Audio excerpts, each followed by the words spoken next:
How do you feel to be presented the awards tonight? Well,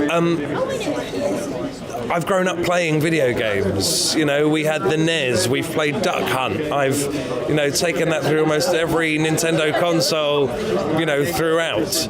And I think what's changed in my lifetime is that the parity that a small homebrew game has now with a big AAA title is phenomenal.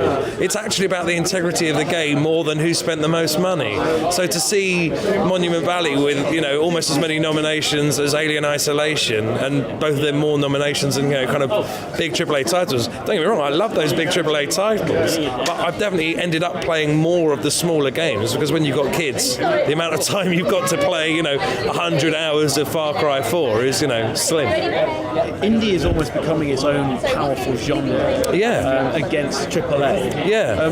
Where do you think that's going to go? I mean, obviously it's good to see more games. Do you think it's going to keep going further? Or? I hope so. I mean, what I think is quite interesting is that tools are being made, so even non-programmers are suddenly in a world where they can, you can make a game without being a programmer. So what happens when you remove that filter, when you're able to channel other people with pure creativity and they haven't got to worry about explaining that vision to somebody who knows the code? That, I think, is already happening, but the continuation of that is going to be fascinating. You get something about the purity of the idea, which I think that's what will continue to be interesting as it develops. Do you have any personal favourites here tonight being nominated? I mean, there are games that I've definitely played more than some of the others, but one of the things about these kind of events, and again, if you're not somebody who is picking up every games magazine and checking out every review and downloading every,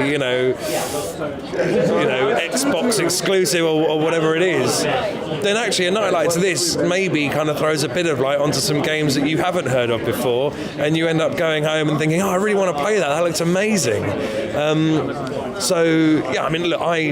I really loved Hitman Go. That took up hours and hours of my life. Threes, things I could just whip out quickly and play to kill time. But because I'm hosting these awards, I was like, I should really play some of the other stuff too. So Shadow over Mordor, loved it, totally loved it. Alien Isolation made me, scream like a small girl. I think that whole thing of being able to actually look around the corner added a level of it being immersive that, frankly, it didn't need to have. I was already scared enough.